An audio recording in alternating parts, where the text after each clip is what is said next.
Hello everyone and welcome to the season finale of the BeamNG / Automation series, as today we are on episode 10 and wow, what a journey it's been. We've made everything from a 1000 horsepower muscle car to a cheese wedge, a Japanese import, a diesel SUV, a small pickup truck, a super sedan, a 70s land barge the size of a whole continent, a 60s sports car, and a sports van. But now, here we are. How do we round off this list of such awfulness and misery? Well, today's video comes from a comment. Thank you very much, Mr. Edwark12, for the suggestion. We are going to be making, in essence, a sissy hatchback, but injected with hand sanitizer. I mean steroids. So with that out of the way, we have our plan set in place for the season finale. So without further ado, let's get on with the build. For our panel material, we're going to be using fiberglass, and the chassis type, we're going to actually try and use a space frame. Now, I know this is not going to be realistic. Well, if you wanted realistic builds, then what are you doing here? The chassis material, we're going to use light AHS steel with a rear longitudinal engine, and double wishbones in the front and in the back. The engine we're going to put in this is... let's try a V6, and oh, that's not gonna fit. 60 degree V6? No? That's still not gonna fit. Okay, we might have a go at trying to make a very microscopic V6 engine, just to see if it fits in the back of this thing. 2.3 liters, it just fits in. Only just. Can I make it 2.5 liters? Don't think I'll be able to. No. Okay. So, 2.3 liter it is. For our block material, let's go with a cast iron block. And we're going to be using an overhead cam with 4 valves per cylinder, with an aluminium head and VVL. Actually, no, this time we won't go with the VVL, actually. I just take that option all the time because, well, but why not? Fancy parts. Billet steel crank, lightweight titanium pistons, and lightweight forged pistons. Wait, no, I said pistons twice, didn't I? Oh my god. For the cam profile, we're going to make this 85. We'll give it some variable valve timing as well, and let's whack on a turbocharger as well with a performance preset. We'll also use multi-point electronic fuel injection per cylinder with a race intake. This can only end so well. Okay, so after a loss of tinkering by putting on all the parts and stuff, we're currently at 136 horsepower, but once we get rid of the knocking issue... Okay, so 265 horsepower. Now, I was told in the comments to try and get the engine to 100 horsepower per liter. So, with a 2.3 liter engine, I'm not good at math, but let's say what he means is he wants 400 horsepower out of this thing. Considering that this thing's going to have a relatively short wheelbase, and it's going to have a bucket load of horsepower, yeah, but you know what, my man, I'll see what I can do. So, alright, so after making the world's worst turbo curve, we're now at 330 horsepower and 239 foot-pounds of torque. You know what? That's plenty of power for what this is. So, let's hear how it runs. Okay, you know what? I changed my mind. You know what? Let's get this thing. Let's shoot for 400. Why not? Let's give it a go. And I guess because this is kind of like a race engine, I could probably get away with bumping up some of the quality sliders. So let's bring that up a little bit. And bring all of these up just a tad. Okay, so now we're at 378. We're getting there. You know what? I think at 387 horsepower, I think that'll do it, actually. It's not going to be a very heavy car, and that's going to make it take off like an absolute rocket ship, so that'll be good. Anyways, let's hear what all of this sounds like.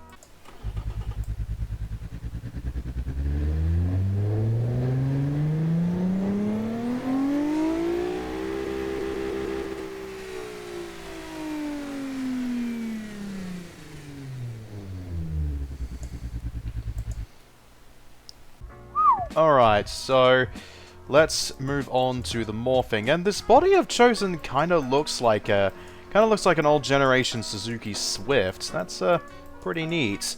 Yep, that we're definitely gonna need to extend it out a little bit, because the tires we're gonna need on this are going to have to be ginormous. Yeah, you know what? Besides that, I don't really want to change much else, so let's move on with the paint. So yeah, in a blue, this looks kind of good. Yeah, okay, we'll go with that. Now let's do the drivetrain. Now here's the thing. Do I want to go down the path of rear-wheel drive or all-wheel drive? The common sense part of me is thinking all-wheel, but me being stupid, let's just go rear-wheel. Why not? We're also going to put in a sequential gearbox with 6 speeds, and we'll leave the spacing for now. We'll come back and adjust that if needed, and we'll also give it a electric limited slip differential. For tires, we'll go radial, and we'll go with semi-slicks. Again, it makes sense because this is a borderline race car. This thing's gonna turn out so bad. Oh no. We'll probably, bring the front tires to the same width as well. And to fit some bigger brakes, we'll bring the wheel size up to, let's go 18 inches. Actually, you know what? No, we'll go 17, and we'll make the rim material alloy. For brakes, let's just do vented front and vented back, and we'll come back to adjust if need be. Now, we're going to give this thing a downforce under tray as well, and we'll bring this up a little bit. Let's say, let's make it 35 for the downforce. Now for the interior, we're going to completely remove the back seats. We don't need them. Weight reduction is needed here. And the interior, it'll be a basic interior with a, let's go standard infotainment. Why not? And then driver aids, power steering, no. Traction aids, we'll at least give you some form of traction aids, otherwise you'll crash and burn in a horrific accident, which could probably be the best thing that this car's ever gonna get. Safety, we'll do advanced 2010s. And suspension, let's go with standard springs, semi-active dampers, and active sway bars. And this car is a total mess! Okay, so we'll get back to fixing those in a second, but now let's move on to the design of this, thing. Okay, now before I move on with the design of this thing, I actually came up with a name. Yes, the infamous Citrus brand returns with its new car, the Tango Twin. Well, I guess they had to make up somehow for bringing that monstrosity known as the Volkswagen Wedge into the event. Yeah, these headlights could work. They look alright. Okay, let's do one of these. And then let's put something over the top. Like,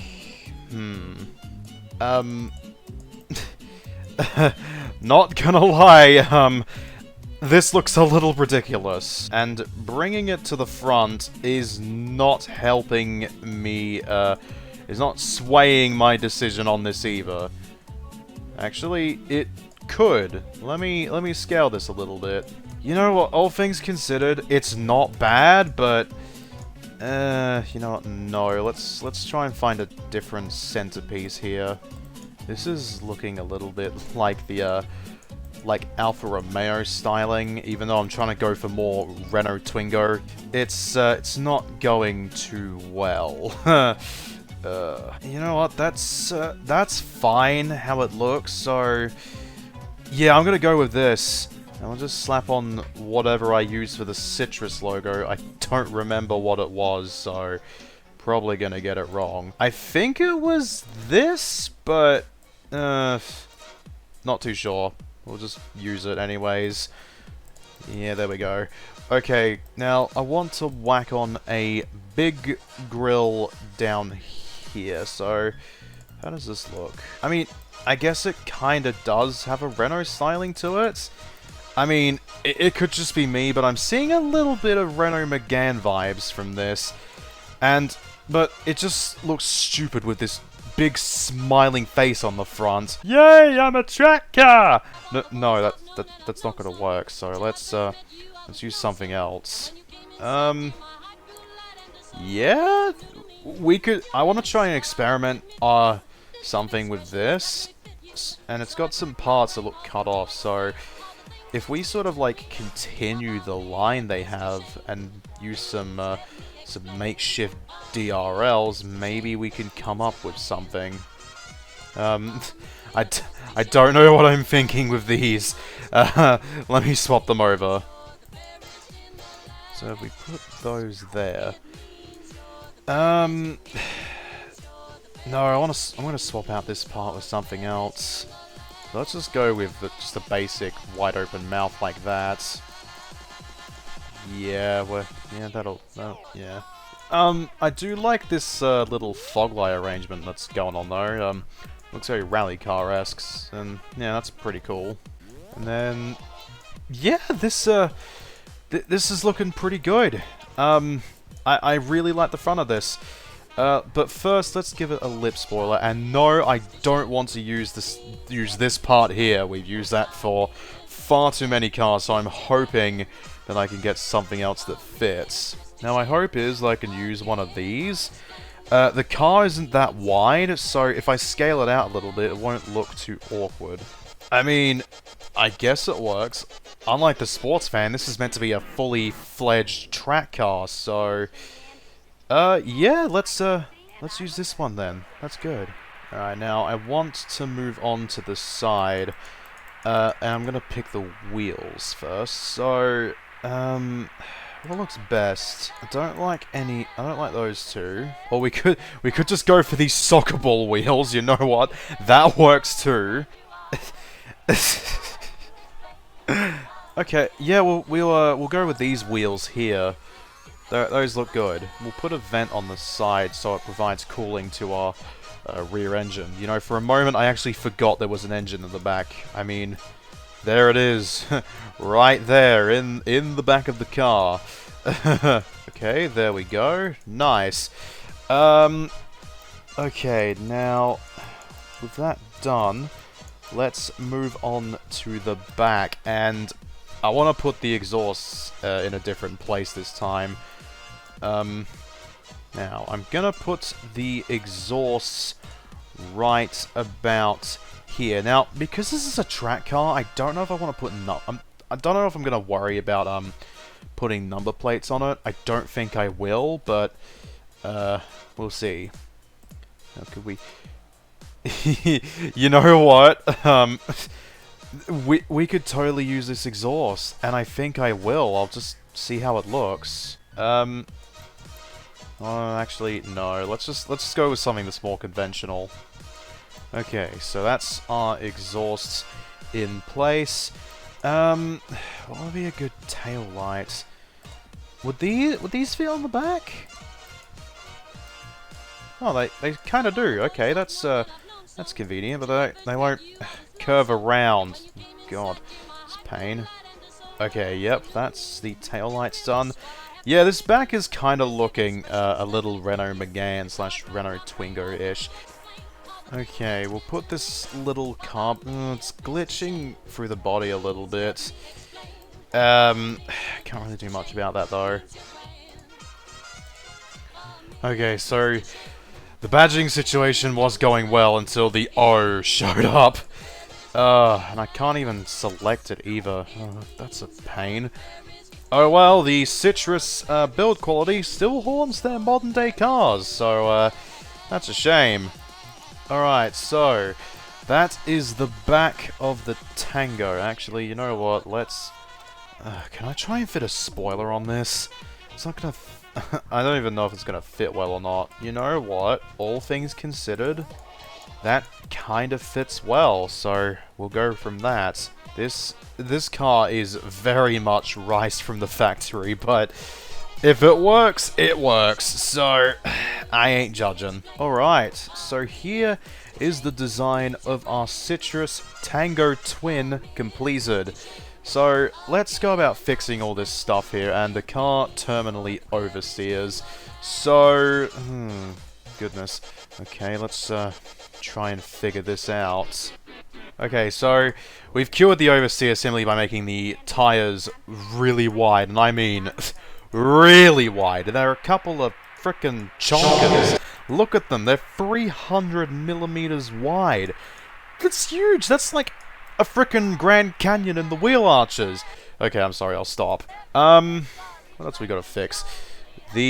Well, I mean, now the tires are wide for the load they carry, but, oh well. The car also... Now, another issue we have that I just realized is wheel spin, and that's actually not bad, but we'll reduce it so it makes my life easier when it comes to setting a lap time in this. Alright, so it's now down to 30%. I could live with 30%. That'll do. So, I'm going to play a bit of classical sounding music over the top of this, make the footage black and white, and speed it up a little bit as you try and watch me make these brakes actually work. Enjoy the montage, I suppose.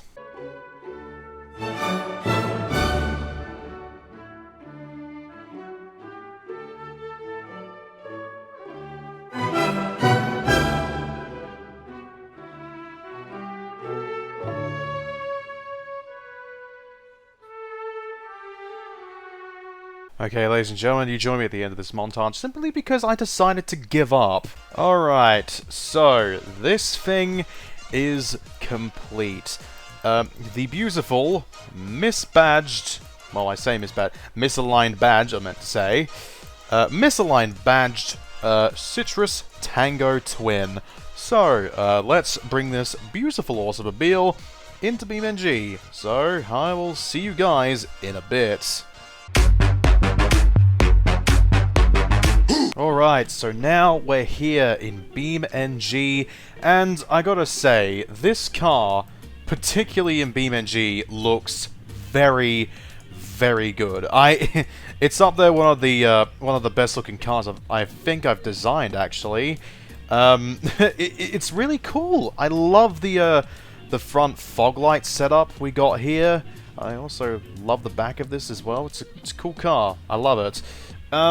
So, let's talk about the badge for a second. Citrus. Now, this was the company that brought you the Lavoie Wedge, and we know it's the slowest car on the leaderboard, and in my opinion, one of the worst. So, this is definitely going to be a bounce back for Citrus if this thing drives well and does a good lap time. So, without further ado, let's see how it performs when we get going. Actually, it's quite quick, actually. Wow! And it has a good amount of power as well, you know, with... Ooh, goodness me, whoop. Whoops-a-daisy.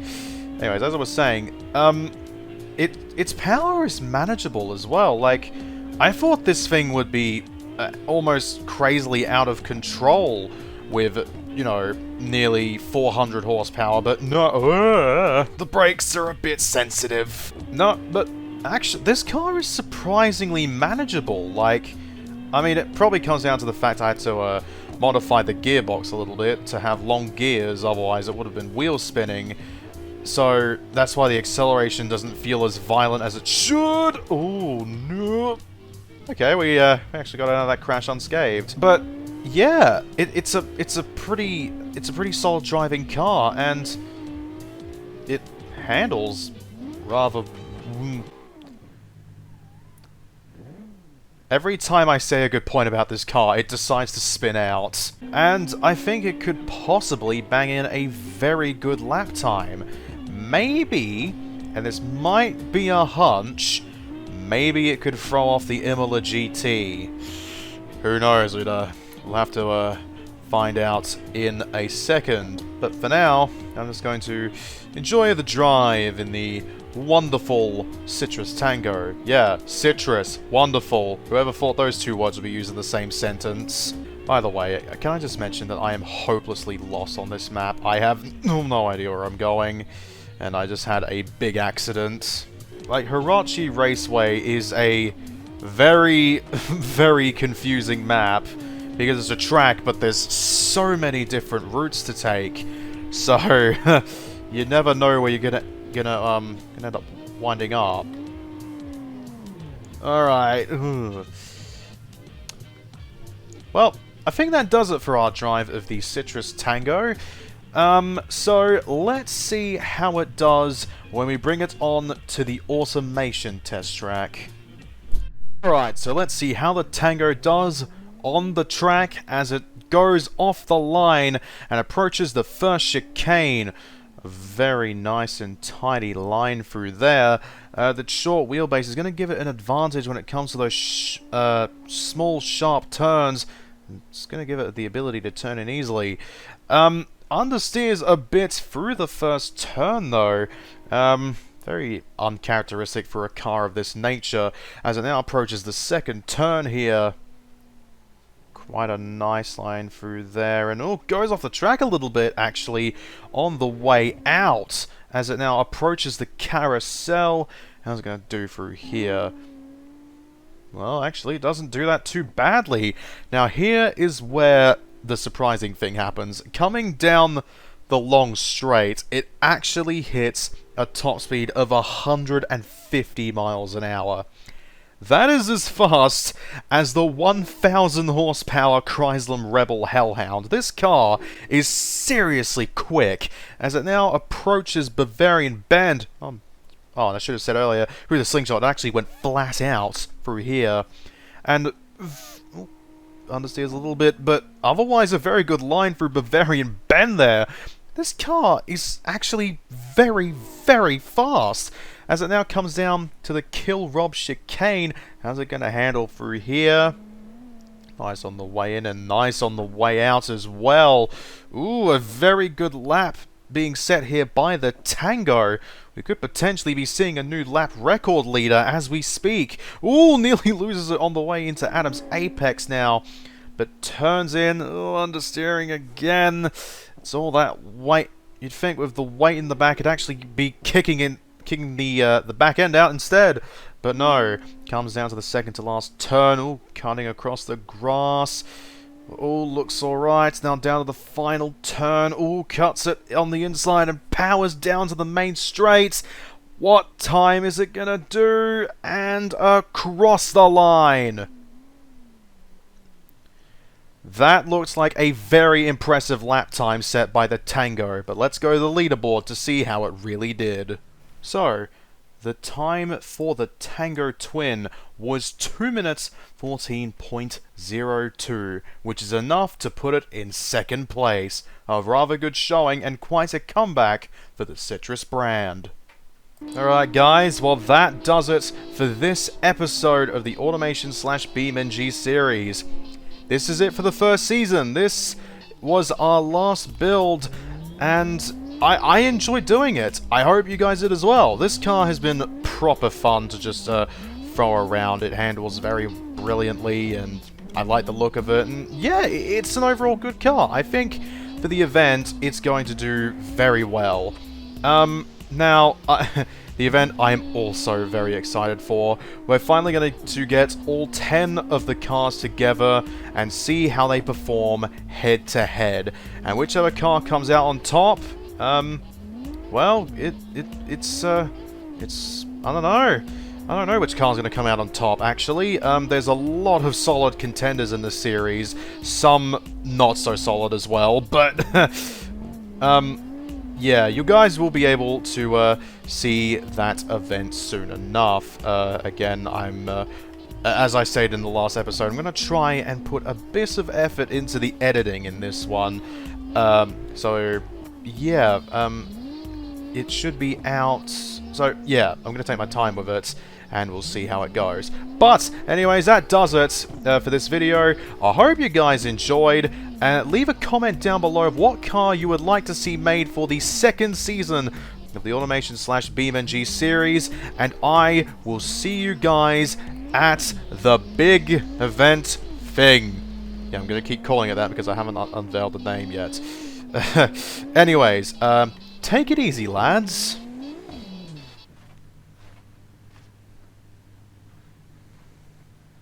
I know, I rolled it.